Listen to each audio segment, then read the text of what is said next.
Shortly, we're going to hear from Matthew Alec from the Paradise Motel, who have been causing quite a stir in Melbourne since they began about a year ago. And with me on the phone from Melbourne, I've got Matthew from the band. How are you going? Not too bad, how are you? Oh, I'm good, thank you. The first thing I want to know is, how does a band like the Paradise Motel come together? It doesn't sound like you got together in a garage. No, not exactly. Well, three of us, the sort of core of the band, all lived in Hobart. And it's a pretty insular little scene down there, so pretty soon we got to know each other. And found out that we had a lot of musical ideas in common. And drifted together through a sort of magnetism, I guess you might say. And Hobart, being the way it is, being a very small place, it was inevitable that we came over here and tried it in a bigger pond, so to speak. You sound like a bunch that believes in fate. Believes in fate? Yeah. Well, to a certain extent, yeah. I mean, we were all in a place at the same time, and then we just happened to have very similar ideas about the handling of music and also lyrical ideas, thematic ideas. So there's an element of magnetism, but also an element of fate, yeah. So moving from Tasmania to Melbourne, do you feel like the Paradise Motel is a band that could really only exist in Melbourne? Melbourne's the kind of scene that would accommodate this band?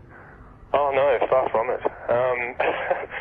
It's just, if you've got to choose a city to go to get a band on its feet, I guess Melbourne's the place. It's got the biggest sort of alternative scene.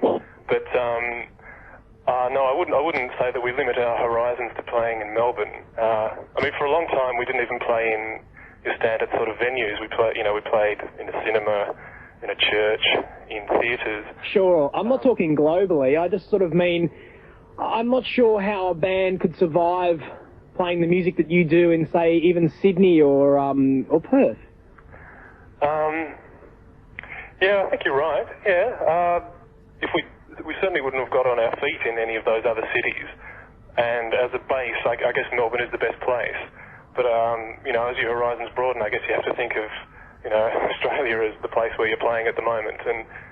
And in Australia, you're probably going to be playing more shows in Melbourne. Yeah, you're right. Yeah, but I mean, Melbourne has such a thriving live scene at the moment, contrary to what certain people have been saying lately. But it's a bit of a sad thing, really. Sydney and Adelaide and Perth, and even Brisbane, and it's a very limited scene, very little opportunity, really. Thanks very much. No offence. So that doesn't mean the gigs that you do play there, the very few, can't be just as special. It just isn't the range of venues. Sure. Do you feel like an anomaly in this country? An anomaly? Yeah. Oh, well, I think we're part of a progression that's been going on for a long time, and perhaps there aren't as many bands involved in this sort of area, the sort of performances that we give, the sort of music that we're writing.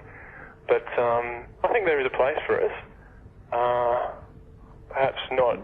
We're not as easy to place as bands which are a bit closer to the mainstream, but there is a place, but probably to a finite degree. I mean, ultimately, if things keep going the way they are, we'll probably aim to head off overseas. But it won't be for lack of,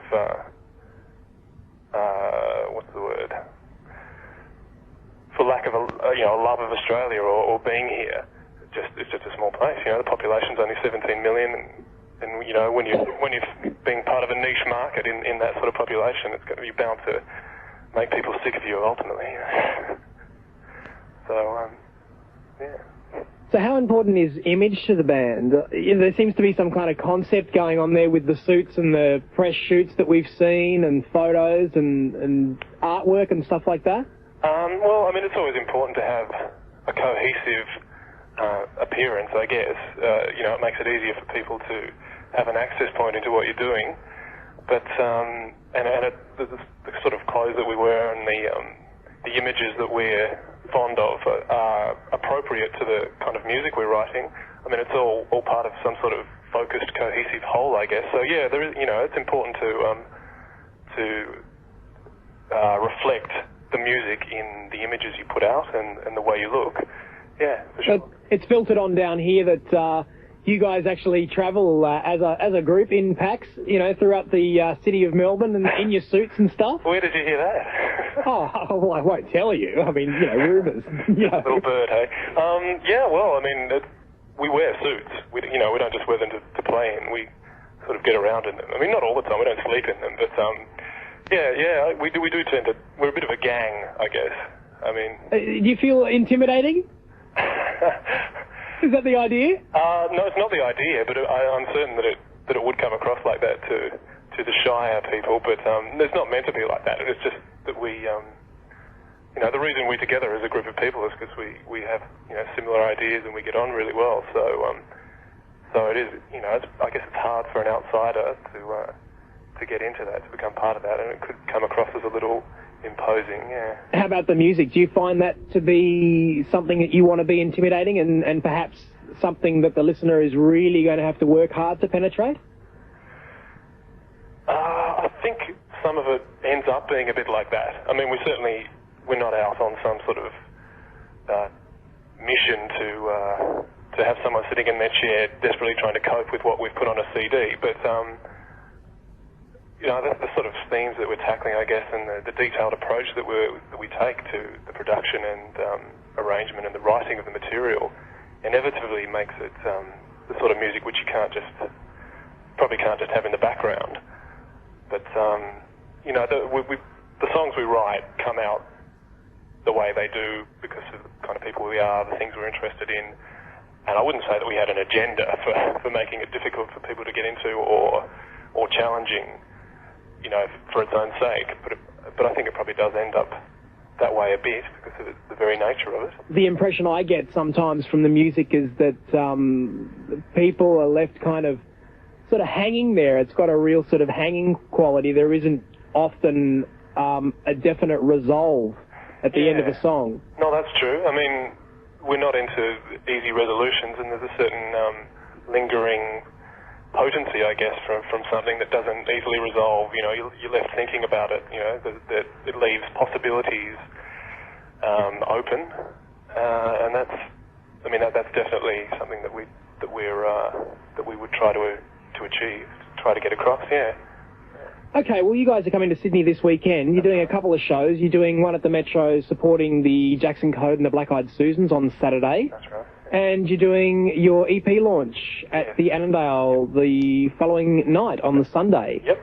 I heard your live shows can be a lot more boisterous than we can expect from the record. Boisterous.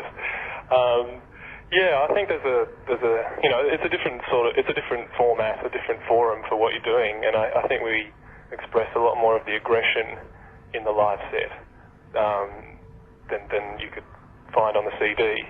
I mean, they're different things, so we don't find any problem with having a different sort of agenda with what we do live. And yeah, definitely, it's a lot more aggressive. Will that aggression find its way onto future releases? I think it will actually. It will. The next CD we're probably going to take the approach of perhaps recording a few more of the songs with the drums being played with the rest of the band, so there's some sort of live feel to it, and I guess that will correspond to the aggression that we have live, yeah. But what, like I said, we don't feel under any pressure necessarily to have the same sort of feel happening on CD as we do live.